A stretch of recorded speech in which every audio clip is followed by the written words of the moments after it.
জি sir. তো বইটা সবাই একটু ডাউনলোড করে নিবে, এটা একটা রেফারেন্স বুক। এটাই পড়তে হবে তা না, তোমাদেরকে আমরা খুব দ্রুতই হচ্ছে কোর্স আউটলাইন পাঠিয়ে দেবো। কোর্স আউটলাইনের সাথে আরো একটা বইয়ের নাম আছে, আমি আরেকটা বই ডাউনলোড করে তোমাদেরকে মেল করে দিব, তো তোমরা সফটওয়্যারটা ডাউনলোড করে রাখবা। তো আমরা হচ্ছে বই আসলে ইউনিভার্সিটি লেভেলে বই সাজেস্ট করা বা এই একজন এই বইটা থেকে পড়াবো ব্যাপারগুলো কখনো এরকম হয় না আর কি। তারপরে আমি হচ্ছে ক্লাসে একটা স্পেসিফিক লেকচার প্যাটার্ন ফলো করবো, আর আমি তোমাদেরকে জুমে হোয়াইট বোর্ডে পড়াবো, ঠিক আছে? তো সবাই একটু লেকচার গুলো তোলার চেষ্টা করবা। তো অনেকে ভাবে যে না স্যার তো ভিডিও দিয়ে দিবেই, আলটিমেটলি আমি তো পরে লেকচারটা এখান থেকে কালেক্ট করতে পারবো। ওকে, সেটা করতে পারবা, বাট আসলে হবে কি যে আসলে ক্লাসের সময়টাতে যদি তুমি তুলতে পারো সামহাউ, তাহলে ওই পরে আর ভিডিও দেখে হয়তো বা বুঝতে সুবিধা হবে, কিন্তু ভিডিও দেখে আর তোলা হয় না। হ্যাঁ, এটা আমি যদি স্টুডেন্ট হতো আমি হয়তো তুলতাম না, বা আমি বুঝতাম, ঠিক আছে? সেই জিনিসটা একটু মাথায় রাখতে হবে তোমাদের, হ্যাঁ? যদি সম্ভব হয় অবশ্যই খাতায় তুলতে হবে, ঠিক আছে? তো আমাদের আজকের ক্লাসটা ইন্ট্রোডাকশন ক্লাস। তো ইন্ট্রোডাকশন ক্লাসে বেসিক্যালি এখন অনেকে মাথায় আসতে পারে যে স্যার আসলে আমাদের তো সিলেবাসে আছে, তোমরা অলরেডি সিলেবাস পাইছো, তোমাদের সিলেবাসে অর্গানিক কেমিস্ট্রির অ্যালকোহল নামে একটা চ্যাপ্টার আছে, দেখবা অ্যালকোহল। এই অ্যালকোহল চ্যাপ্টারটা দিয়ে আমি শুরু করবো। আমি অ্যালকোহল পড়াবো, অ্যালডিহাইড কিটোন পড়াবো, অ্যালকোহলের সাথে ফেনল আছে, দেন কার্বক্সিলিক অ্যাসিড এবং এর ডেরিভেটিভ। ডেরিভেটিভ মানে হচ্ছে যে জাতক, কার্বক্সিলিক অ্যাসিড এবং কার্বক্সিলিক অ্যাসিডের জাতক। অ্যামিনস, অ্যামিনসটা অ্যারোমেটিক হতে পারে, অ্যালিফেটিক দুটি হতে পারে, ঠিক আছে?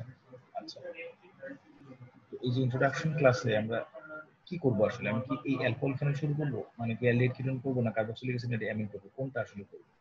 ইন্ট্রোডাকশন ক্লাস হলে আমরা এগুলোর একটা কিছু করবো। আমরা যেটা করবো, আমরা হচ্ছে অর্গানিক কেমিস্ট্রি সম্পর্কে কিছু জিনিস আগে পড়ে আসছি ছোটবেলায়, সেই জিনিসগুলো একটু রিওয়াইন্ড করবো।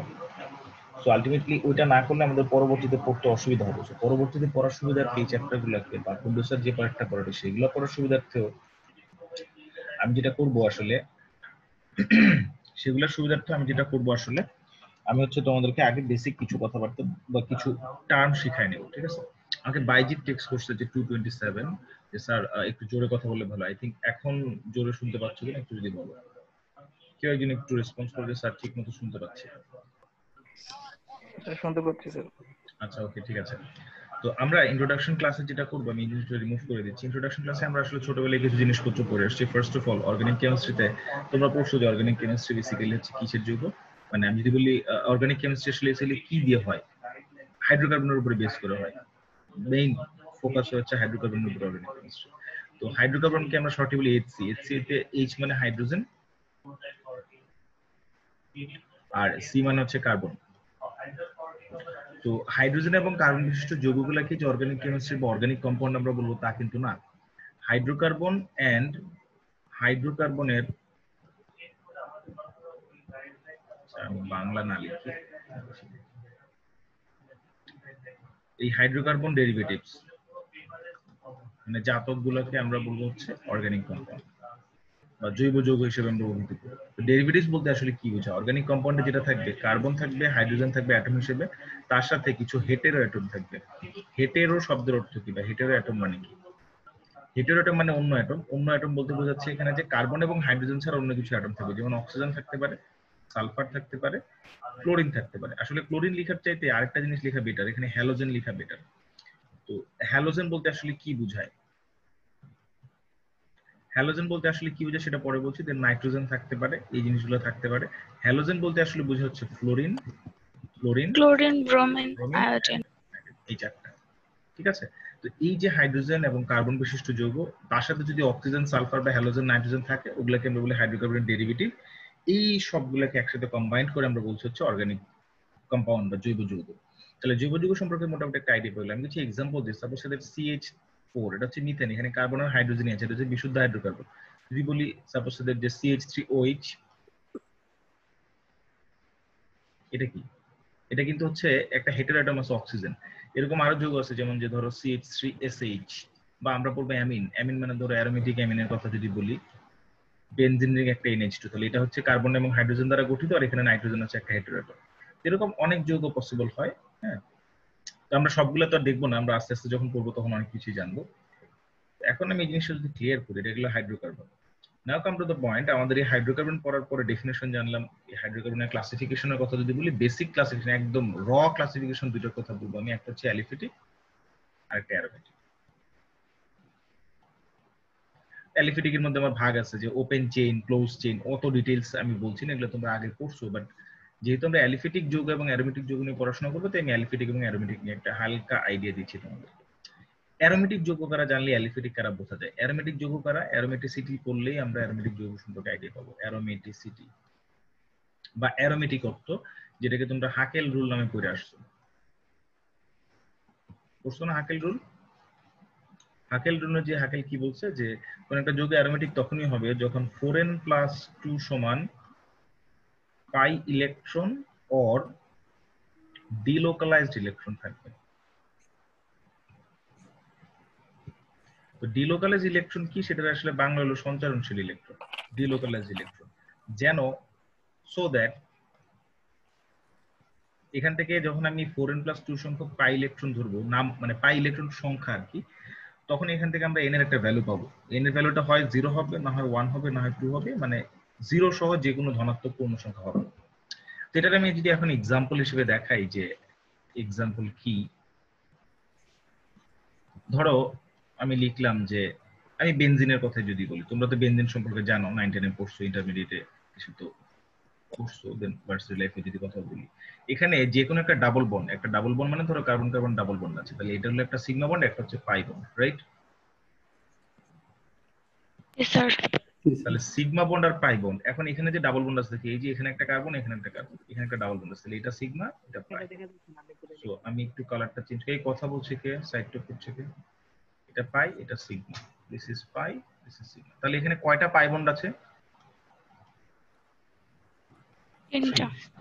এখন কথা হচ্ছে পাই বন্ড 3টা, তাহলে পাই ইলেকট্রন কয়টা? 6টা। 1 বন্ড, একটা বন্ড মানে 2 ইলেকট্রন, তাহলে 3টা বন্ড মানে কয়টা ইলেকট্রন? 6টা। তাহলে এখন এর জন্য আমি 4n+2 সমান কত ধরবো? 6। তাহলে n সমান কত পেলাম? 1। তার মানে n সমান 1। তাহলে এখন দেখো 4n+2 সংখ্যক পাই ইলেকট্রন ধরে আমি n এর ভ্যালু 1 পাচ্ছি, তার মানে এটা অ্যারোমেটিক। হ্যাঁ, এটা অ্যারোমেটিক, বাট এখানে আরেকটা শর্ত মানতে হয়। সেই শর্তটার কথা হচ্ছে resonance. What is resonance? Resonance মানে যেই যেই যৌগটাকে আমি এখানে অ্যারোমেটিক বলছি, সেই যৌগটাতে এই পাই ইলেকট্রন অথবা ডিলোকালাইজ ইলেকট্রন, ডিলোকালাইজ ইলেকট্রন একটু পরে বোঝাচ্ছি, তাদের মধ্যে একটা রেজোনেন্স থাকতে হবে। তারা কন্টিনিউয়াসলি জায়গা পরিবর্তন করে মুভমেন্ট করতে হবে। যেমন এই পাই ইলেকট্রনটা যদি এই জায়গা থেকে এই জায়গায় আসে, তাহলে পাশের ইলেকট্রনটা এখান থেকে এখানে আসে এবং এখান থেকে এখানে যায়। তাহলে ব্যাপারটা হলো কি, ডাবল বন্ডগুলো একবার করে জায়গা পরিবর্তন করলো। তাহলে আমি যদি নতুন করে ডাবল বন্ডগুলো দিই, তাহলে নতুন করে ডাবল বন্ডগুলোর অবস্থান এইসব জায়গায়। তার মানে দেখো যে আগে যেই জায়গায় ছিল, এখন কিন্তু সে তার কাউন্টার পার্টে চলে গেছে। আবার যদি জায়গা পরিবর্তন করে, তাহলে কিন্তু আবার আগের অবস্থানে ফেরত যাবে। তো এই যে দুইটা ঘটনা ঘটে, এটাকে আমরা শর্ট ফর্মে বেনজিনের ভিতরে একটা গোল্লা দিয়ে প্রকাশ করি, মনে পড়ে? এই গোল্লাটাকে কিন্তু বলেছে রেজোনেন্সের জন্য ইলেকট্রন ঘুরতেছে কন্টিনিউয়াসলি, তাই এটাকে আমরা গোল্লা দিয়ে প্রকাশ করি। ঠিক আছে, গেল এটা। এখন আমি যদি ধরো এই যৌগটা বাদ দেই, ক্লিয়ার করি করে, যদি এখন ধরো এরকম একটা যৌগ দিই তোমাকে, এটা কি একটা চতুর্ভুজ না? চতুর্ভুজ CH2 CH2 CH2 CH2। এখানে কি কোনো কার্বনের কোনো ফ্রি এন্ড আছে? ফ্রি এন্ড মানে এরকম, ধরো আমি যদি লিখতাম যে CH3 CH2 CH2 CH3, দেখো এই কার্বনটার কিন্তু একটা খালি প্রান্ত আছে, এটা খালি প্রান্ত। এখানে কোনো খালি প্রান্ত আছে না? পুরো সাইক্লিক। এটা কিন্তু সাইক্লিক। তো এটার নাম হচ্ছে বিউটেন, যেটা নিচে লিখছি। আর এটার নাম কি? সাইক্লোবিউটেন। তো আমরা এইসব সাইক্লো যৌগগুলো এরকম করে চার কোনা বক্স দিয়ে লিখার মানে, এটা একটা কার্বন, এটা হচ্ছে এই CH2, আমি কালার চেঞ্জ করি, this is this one and this one হচ্ছে এই CH2। আর এখানে কিন্তু দুইটা করে হাইড্রোজেন আছে, এটা আমরা দেখাই নাই। ঠিক আছে, সিমিলারলি এখানে একটা হাইড্রোজেন, এখানে একটা হাইড্রোজেন। তার মানে এই যে ডট, এটা হচ্ছে একটা কি কার্বন। বুঝতে পারছি? এটাকে আমরা হচ্ছে এরকম করে বক্স করে লিখে ফেলি। এখন আমি যদি এই যৌগটা লিখতাম, সাপোজ তাদের এরকম CH3 CH double bond CH CH3, তার মানে এখানে একটা ডাবল বন্ড আছে, এটা কি বিউটেন না butene? Butene. Butene 2, because numbering করো 1 2 3 4, সো 2 আর 3 এর মাঝখানে একটা ডাবল বন্ড আছে, তো ইন 2, রাইট? ওকে, সো এখন দেখো আমি যদি সেম যৌগটাকে এখন বক্স করে লিখি কিভাবে লিখবো দেখো, তাহলে CH মানে সেম যৌগটারই একটা, ধরো বিউটিন 2, তো এটা সাইক্লো একটা বিউটিন যদি আমি লিখি তাহলে কি লিখবো? CH3 লিখতে পারবো না, CH2 লিখতে হবে না, CH2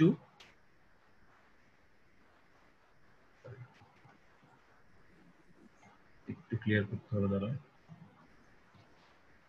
মানে ব্যাপারটাকে আমি একদম বক্স করে দেখাই ফেলে তাহলে সুবিধা হবে।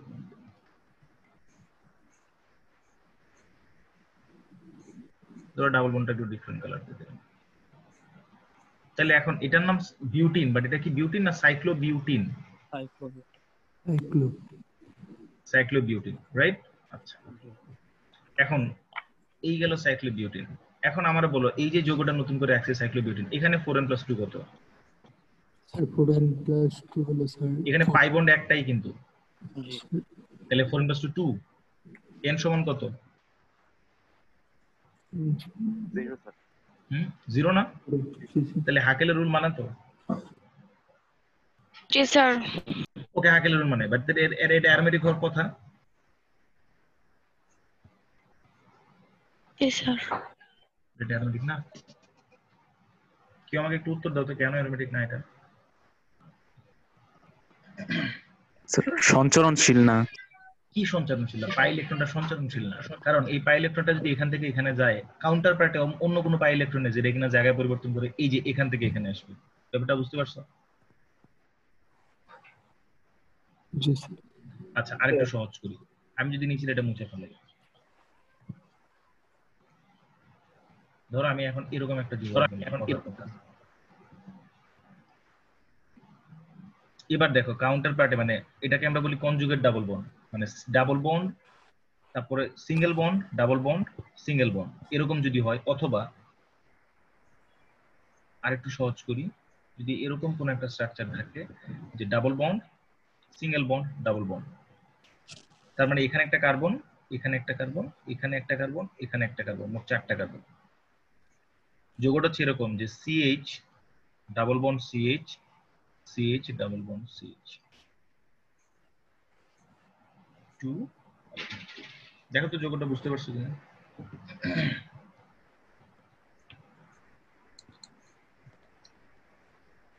এই যে carbon carbon carbon carbon, double bond double bond, সবাই বুঝতে পারছো?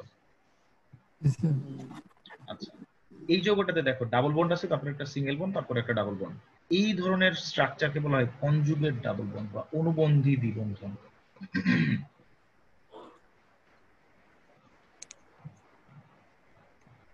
ওকে, আচ্ছা, তাহলে এই জায়গায় কনজুগেট ডাবল বন্ড আছে না, দেখো double bond single bond, double bond single bond, double bond.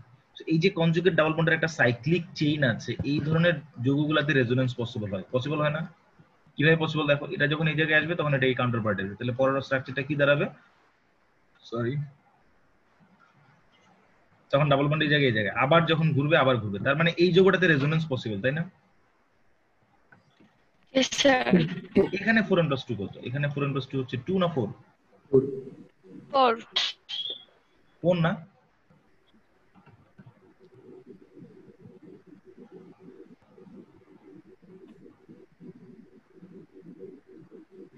(4n+2) এখানে 4 না?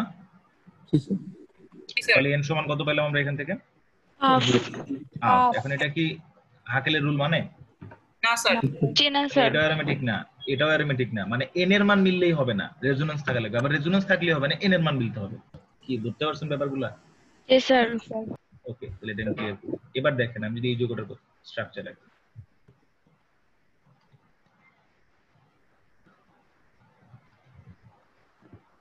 এই যৌগটাতে 4n+2 কত?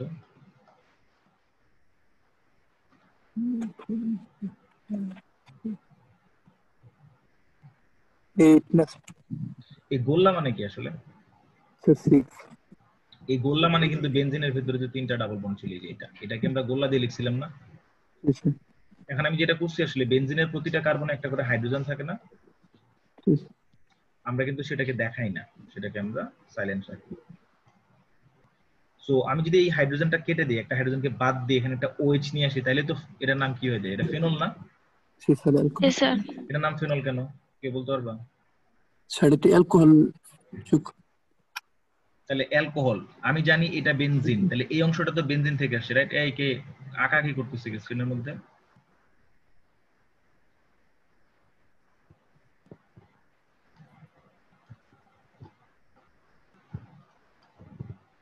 তাহলে এই যে পার্টটা, এই পার্টটা কি বেনজিন না? জি জি স্যার। স্যার। তাহলে বেনজিন, বেনজিন লিখতে গিয়ে অনেকে কিন্তু ভুল করে বেনজিন লিখে জে দিয়ে, বেনজিন কিন্তু জে দিয়ে হবে না, হ্যাঁ, দিস ইজ রং, জেড হবে, রাইট? জি স্যার। তাহলে এই যে বেনজিন হলো, এই বেনজিন যোগ অ্যালকোহলের অল, তাহলে নাম কি হওয়া উচিত ছিল? বেনজল। জি স্যার। ফেনল কেন? Why phenol?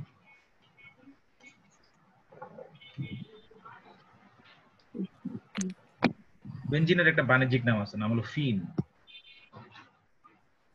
ফিনের সাথে অ্যালকোহলের অল যোগ করো, দুটো যোগ করলে নাম কি হয়?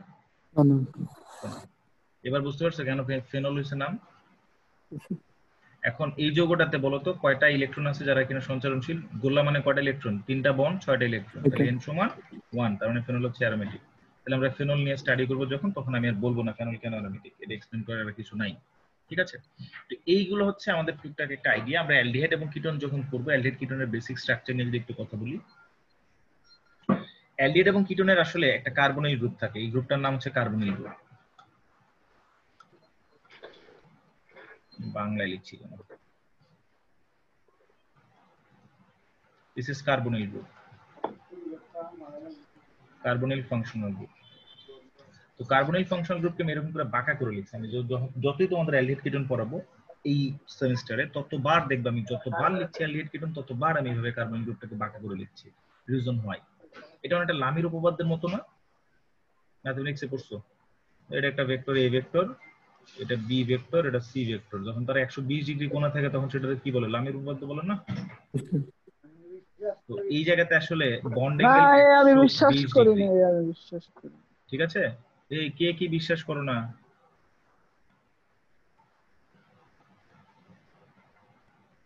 সবাই একটু মিউট করে রাখুন নিজেদেরকে, যার যখন দরকার হবে নিজে আনমিউট করে কথা বলবা, ঠিক আছে?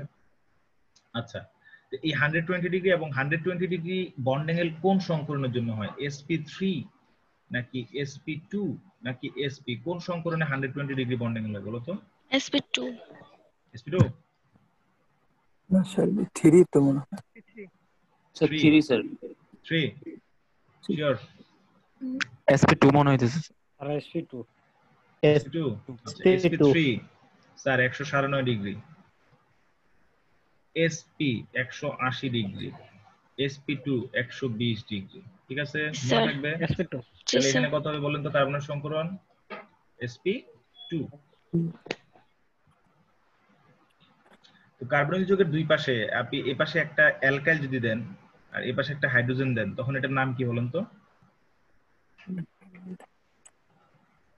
অ্যালডিহাইডের ফাংশনাল গ্রুপ কি? Aldehyde. CHO, right? CHO। So এই জায়গায় H বা R, মানে আপনি এই জায়গায় চাইলে একটা হাইড্রোজেনও দিতে পারেন, এই জায়গায় চাইলে একটা অ্যালকাইলও দিতে পারেন, তখন এটার নাম দিব আমরা অ্যালডিহাইড।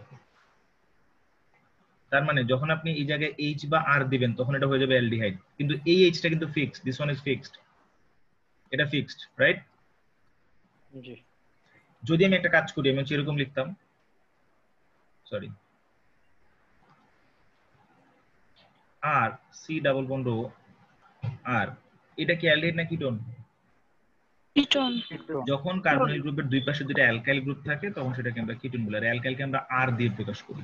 দুটো অ্যালকাইল সেম হতে হবে এমন কোনো শর্ত নাই, দুটো অ্যালকাইল ভিন্ন ভিন্ন হতে পারে। সো আমি দুটো অ্যালকাইলকে ভিন্ন ভিন্ন বলতে আমি দুটো অ্যালকাইল ধরে একটাকে দিলাম আর প্রাইম আর একটাকে দিলাম আর ডাবল প্রাইম, মানে আমি যদি বলি এটা মিথাইল, তাহলে এটা যে মিথাইল হতে হবে এমন কোনো শর্ত নাই, এটা ইথাইল হতে পারে, আবার মিথাইল হতে পারে, আবার এটা প্রোপাইল হতে পারে, হোয়াটএভার ইট ইজ। তার মানে অ্যালডিহাইড কিটোন সম্পর্কে একটা আইডিয়া পাইলাম, এগুলো আমরা আবারও পড়বো।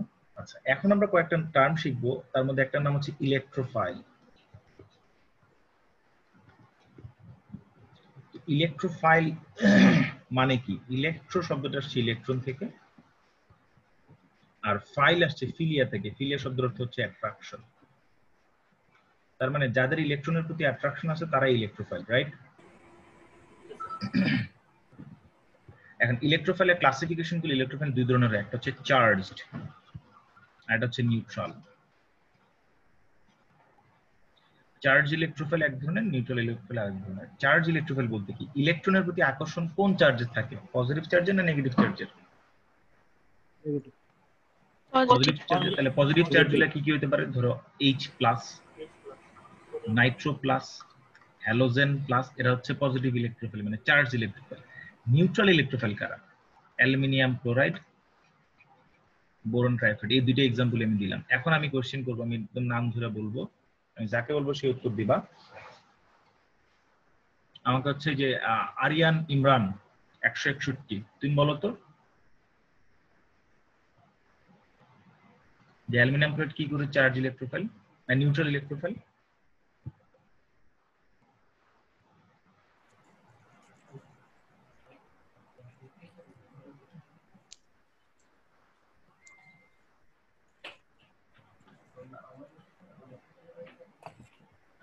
আরিয়ান বলতে পারছে না, উনি পারবা, বলতে না পারলে সমস্যা নেই, আমি তো পড়াবই।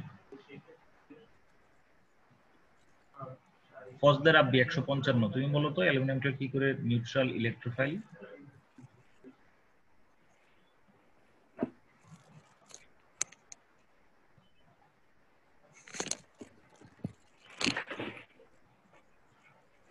তন্ময় চৌধুরী,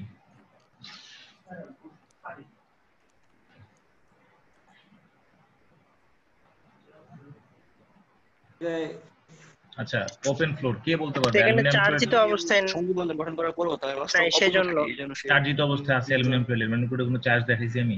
স্যার উভয় ধর্মী হিসেবে কাজ করে স্যার, অ্যাসিড ও বেস হিসেবে বিক্রিয়া করে। চার্জিত অবস্থায় নাই স্যার। না থাকার কারণে নিউট্রাল, কিন্তু কেন নিউট্রাল হইলেও কেন সেই ইলেকট্রন? স্যার লাস্টে তো তিনটা ছিল, এখন যদি আমি তিনটা বাদ দিয়ে দিই তাহলে তো চার্জ দিতে হলো, যার কারণে এটা একটা স্থিতিশীল অবস্থায় ফিরে আসলো। অ্যালুমিনিয়ামের সাথে ক্লোরিনের বন্ড কয়টা? তিনটা। তিনটা স্যার। অষ্টক তত্ত্ব কি বলে, অক্টেট রুল কি বলে? ইলেকট্রন বাইরের শক্তি স্তরে যেই বন্ধন করুন না কেন, বাইরের শক্তি স্তরে ইলেকট্রন হওয়ার কথা কয়টা? 8টা। জি স্যার। বাট এই অ্যালুমিনিয়ামের এখন বন্ড আছে 3টা। ধরো এই বন্ডে একটা ইলেকট্রন দিচ্ছে অ্যালুমিনিয়াম, একটা দিচ্ছে ক্লোরিন, ডটটা ধরলাম অ্যালুমিনিয়ামের, ক্রসটা ক্লোরিনের। সিমিলার ডট অ্যালুমিনিয়ামের, ক্রস ক্লোরিন। তোমরা তো সমযোজী বন্ধন সম্পর্কে জানো, একজন একটা ইলেকট্রন দিলে আরেকজন একটা দিয়ে শেয়ার করে সমযোজী বন্ধন হয়। তাহলে এখন অ্যালুমিনিয়ামের বাইরের শক্তি স্তরে মোট ইলেকট্রন কয়টা? 6টা। জি স্যার। বাট হওয়ার কথা ছিল কয়টা অক্টেট রুল অনুযায়ী? 8টা। তাহলে জি দুইটা স্যার। শর্টেজ আছে, তার মানে সে দুইটা ইলেকট্রন একসেপ্ট করতে পারে, রাইট? জি স্যার। এই যে ক্যাপাসিটি আছে তার ইলেকট্রন একসেপ্ট করার ক্যাপাসিটি, তাই তার ইলেকট্রনের প্রতি একটা ফিলিয়া থাকবে। তাই যেহেতু তার মধ্যে কোনো চার্জ নাই, তাই সে neutral electrophile. Similarly boron trifluoride, চিন্তা করো, বুঝে যাবে, অ্যানসার পেয়ে যাবে।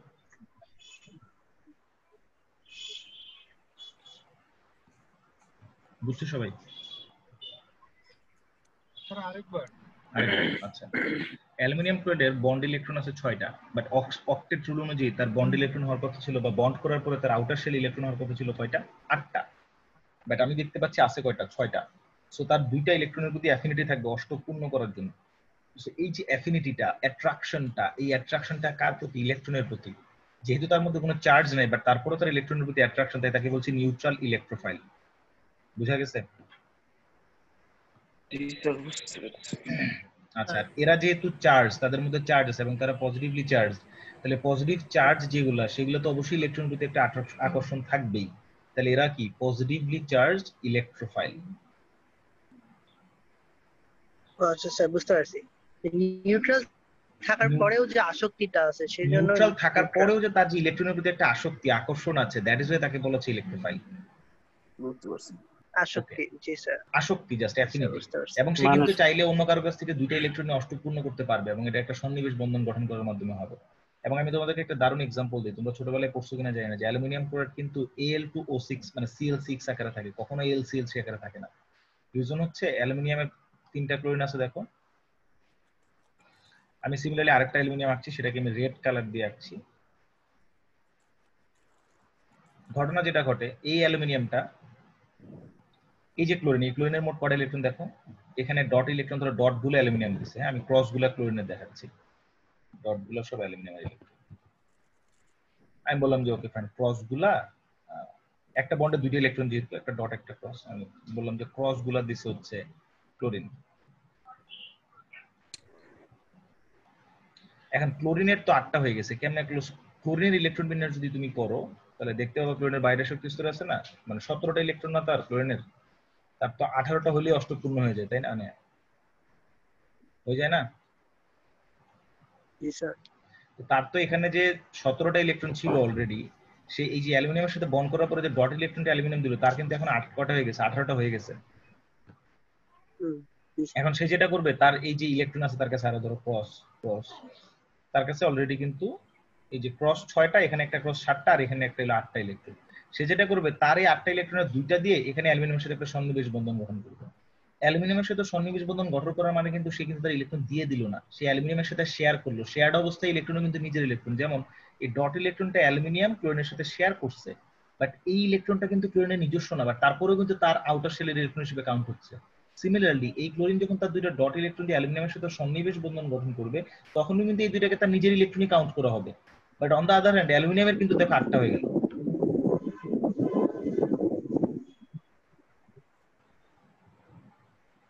তাহলে সিমিলারলি এই ক্লোরিনটাও এই অ্যালুমিনিয়ামকে আবার 2টা ইলেকট্রন দিয়ে সন্নিবেশ বন্ধন গঠন করবে। আমি পরের ক্লোরিনটাতে আর 6টা ইলেকট্রন আলাদা, মানে 8টা ইলেকট্রন দেখালাম না।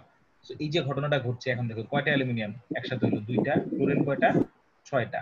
তো এই যে ঘটনাটা, এটাকে বলে ডাইমার। ডাইমার মানে কি? 2টা মনোমার একসাথে হয়েছে, ডাই মানে 2। তাহলে দেখো একটা অ্যালুমিনিয়াম ক্লোরাইড আর একটা অ্যালুমিনিয়াম ক্লোরাইড মিলে এরকম হলো। এই ঘটনাটা ঘটছে কেন? বিকজ অ্যালুমিনিয়ামের ইলেকট্রনের প্রতি অ্যাফিনিটি আছে, তার অষ্টক পূর্ণ করার একটা টেন্ডেন্সি আছে, দ্যাট ইজ হোয়াই। এই রিজনগুলোর জন্য অ্যালুমিনিয়াম ক্লোরাইডকে বলা হচ্ছে নিউট্রাল ইলেকট্রোফাইল। ঠিক আছে, এখন আমরা যদি নিউক্লিওফাইলের দিকে তাকাই, ইলেকট্রোফাইল যদি পজিটিভলি চার্জড হয়, বা ইলেকট্রোফাইল মানে ইলেকট্রনের প্রতি অ্যাফিনিটি, নিউক্লিয় শব্দটা আসছে নিউক্লিয়াস থেকে, আর ফিলিয়া মানে অ্যাট্রাকশন। এখন বলো নিউক্লিয়াস কি চার্জড? পজিটিভলি চার্জ না?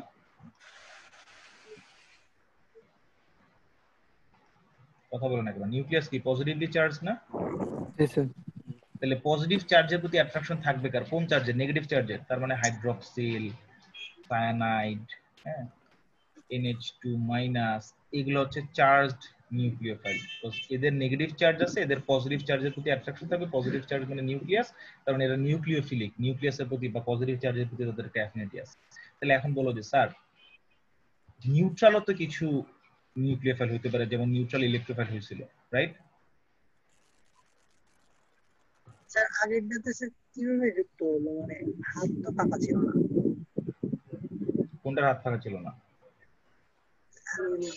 আচ্ছা ওটা আমি আবার দেখাবো, আগে এটা দেখো। হাইড্রোক্সিল নেগেটিভলি চার্জ, এটা যে চার্জ নিউক্লিওফিল, এটা বুঝতেছো? জি সবাই কি বুঝছো? জি স্যার। আচ্ছা, জি স্যার। এখন কথা হচ্ছে নিউট্রাল নিউক্লিওফিল মানে কি? স্যার কোনো চার্জিত অবস্থায় না থাকার নাই, পরেও বাট তারা ইলেকট্রনকে গ্রহণ করার টেন্ডেন্সি থাকবে না, ইলেকট্রন দেয়ার টেন্ডেন্সি টেন্ডেন্সি থাকবে, রাখে। ত্যাগ করবে, দিয়ে ইলেকট্রন দিবে। দিতে পারবে। যেমন পানিতে লোন পেয়ার আছে, তাহলে যাদের কাছে লোন পেয়ার ইলেকট্রন আছে তারাই সব কি? যেমন অ্যামোনিয়াতে লোন পেয়ার আছে, ঠিক আছে? তাহলে এরা কি বলেন? Neutral nucleophile.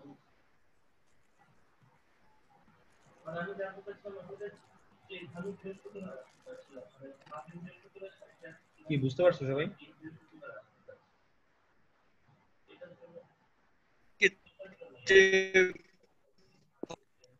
মানে স্যার অনেকের একটা ইয়া ছিল যে স্যার আমি হচ্ছে ইয়াটা বুঝি না, ক্লোরাইডের ভূমিকাটা কি? ও তো বুঝি নাই। অষ্টক একটু ক্লিয়ার করে বলো। পেন্টাক্লোরাইড, এই ক্ষেত্রে এর ভূমিকাটা কি? ফসফরাস পেন্টাক্লোরাইডের এই ক্ষেত্রে কি ভূমিকা? এটা অষ্টক অধিপূর্ণ। অষ্টক অধিপূর্ণ মানে অষ্টক বেশি হয়ে গেছে। জি 10টা আছে ফসফরাস। 10টা, এটা বলে অষ্টক সম্প্রসারণ। হ্যাঁ, এখন কি প্রশ্নটা কি?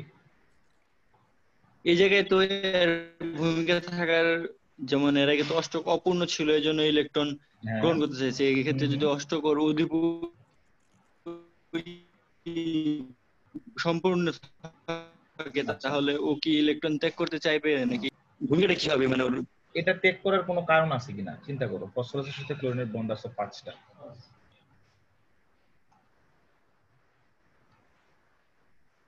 ঠিক আছে? এন্ড অষ্টক পূর্ণ নাই বলে সে গ্রহণ করার টেন্ডেন্সি দেখাইছে। অষ্টক পূর্ণ হয়ে এক্সট্রা হয়ে গেছে, তার কি আর কাউকে দেয়ার টেন্ডেন্সি থাকবে? এখন তার কি ফ্রি ইলেকট্রন আছে তার কাছে, নাকি বন্ডেড অবস্থায় আছে ইলেকট্রন গুলো? এই ইলেকট্রনগুলো কিন্তু ফ্রি না, এটা কিন্তু বন্ডেড অবস্থায় আছে। এখন তোমার কাছে ইলেকট্রন নাই, তোমার কাছে টাকা নাই, তুমি কারো কাছ থেকে টাকা নিলা, ধরো তোমার এখন টাকা দরকার 10 টাকা, তোমার কাছে আছে 8 টাকা, রাইট? তুমি 2 টাকা পাইলেই 10 টাকা হবে তোমার। এখন তোমার কাছে আছে 12 টাকা। 12 টাকা থাকলে তুমি 10 টাকা আসতে চাইলে তোমাকে কি করতে হবে? 2 টাকা ছাড়তে হবে। বাট যদি 12 টাকার 12 টাকা তোমার ইউটিলাইজড হয়ে যায়, তখন তুমি কি আর 10 টাকা আসতে পারবা?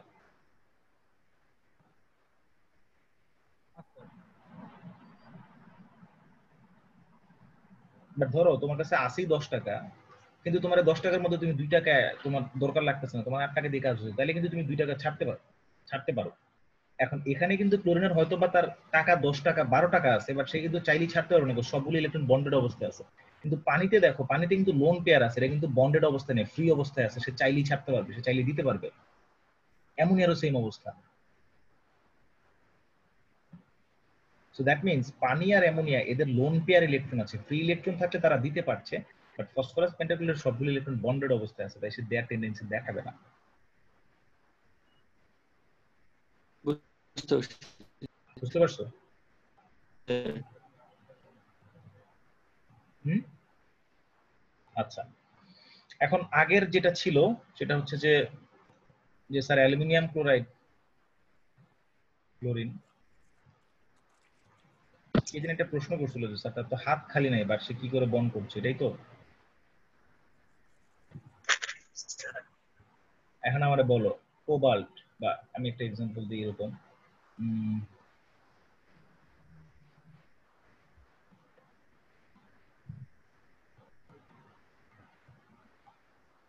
তোমরা এরকম জটিল যৌগ দেখছো না ইন্টারমিডিয়েটে?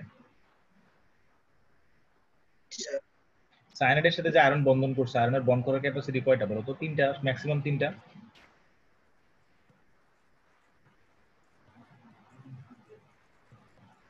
বাট সে তো এখানে সায়ানাইডের সাথে 6টা বন্ড করছে, সোডিয়ামের সাথে 4টা বন্ড করছে, এই পুরো জিনিসটা।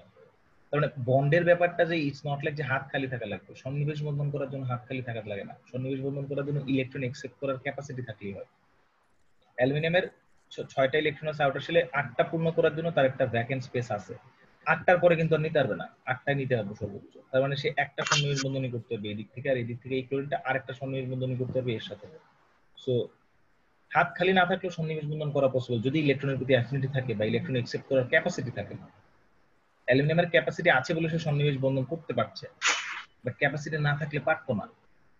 এখানে আয়রনের কিন্তু ক্যাপাসিটি আছে, তোমরা জটিল যুগে পড়ছো যে 6টা বন্ড করার ক্যাপাসিটি আছে বলে সে করছে, ঠিক আছে?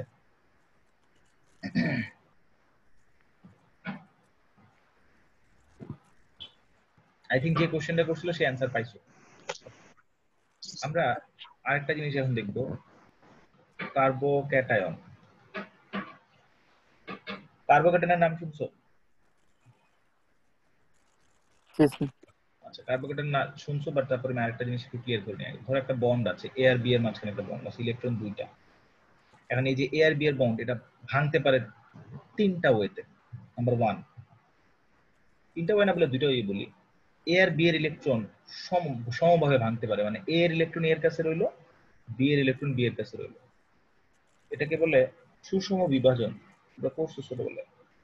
এই ধরনের বিভাজন যখন হয় কোন একটা বন্ডের, তখন যেগুলো উৎপন্ন হয় যে এ তার ইলেকট্রন নিয়ে উৎপন্ন হলো, বি তার ইলেকট্রন নিয়ে আলাদা হয়ে গেল, এদেরকে বলে ফ্রি রেডিক্যাল, মুক্ত মূলক।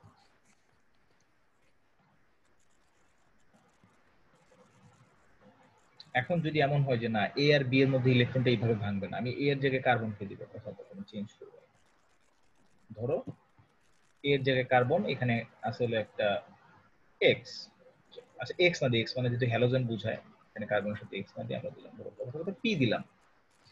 আর কার্বনের দিকে 3টা হাত দিলাম, তো কার্বনের তো 4টা হাত, 3টা হাতে কি আছে সেটা আমার চিন্তা করার আপাতত চিন্তা করছি না।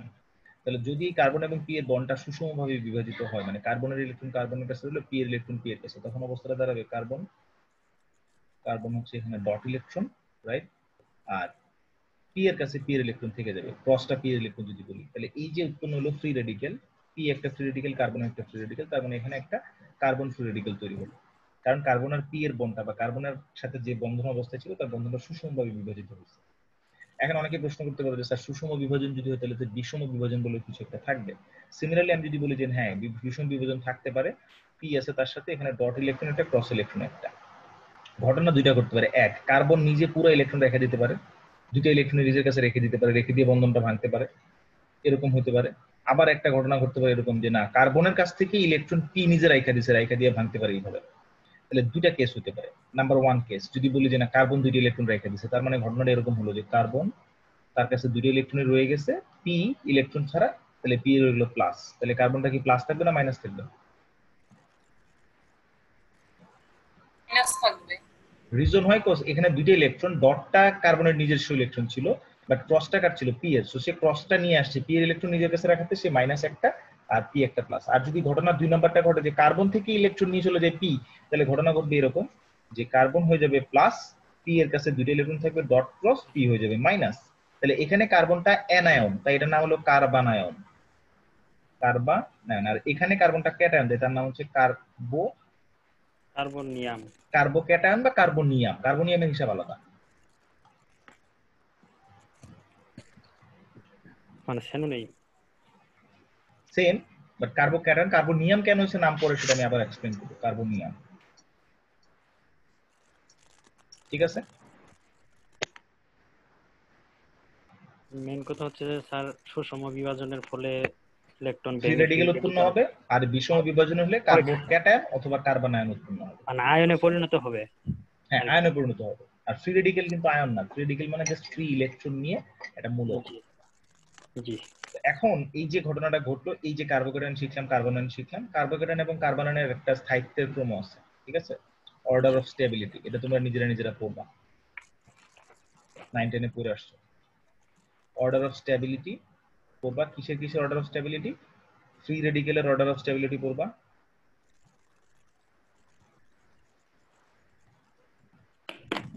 কার্বোক্যাটায়ন, কার্বনায়ন, এই তিনটার স্থায়িত্বের ক্রম যেটা তোমরা পড়ছো কি আসলে অর্ডার অফ স্টেবিলিটি পড়ে আসবে, ঠিক আছে। এই জিনিসটা পড়বা তোমরা নিজেরা। তিনটা মেসেজ আসছে, ঠিকই মেসেজ দিছে। আইডি নাম্বার লিখছে তিনজন, কেন আইডি নাম্বারে কি আছে? তোমাদের কি নামের সাথে আইডি নাম্বার লিখা নাই? যাদের হচ্ছে সবাই যে কাজটা করবা বেসিক্যালি, যাদের নামের পাশে আইডি লেখা আছে কেউ কিছুই লিখতে হবে না। যাদের নামের পাশে আইডি লেখা নাই তারা অবশ্যই সব সময় এটা মাথায় রাখবে, তুমি যখন ক্লাসে জয়েন করবে তোমার নামের পাশে আইডি থাকলে আমরা অটোমেটিক তোমার অ্যাটেন্ডেন্সটা পেয়ে যাবো। আমরা বিডিএন দিয়ে ক্লাস নিই, বিডিএন এ তোমাদের পার্টিসিপেন্ট কারা ছিল ওটা সেভ থাকে, আমরা সেখান থেকে অ্যাটেন্ডেন্স দিয়ে দিই। এখন যদি কারো নামের পাশে আইডি না থাকে, সে এটা পরের ক্লাস থেকে অবশ্যই এটা মেনটেন করবে। তোমার নামের পাশে আইডি সহ আমরা জুম আইডি যেটা তোমার, সেখানে তোমার নাম সহ আইডিটা লিখে নিবা, তাহলে তোমার অ্যাটেন্ডেন্স নিয়ে টেনশন করতে হবে না, ঠিক আছে।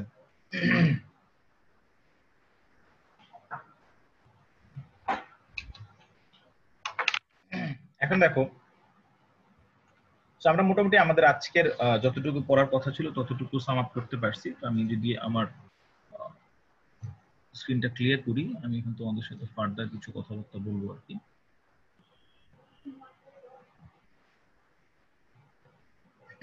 ওকে, সো ক্লাস রেকর্ড হচ্ছিল, ক্লাসের ম্যাটেরিয়াল শেষ, আমি এখন রেকর্ড স্টপ করে দিলাম।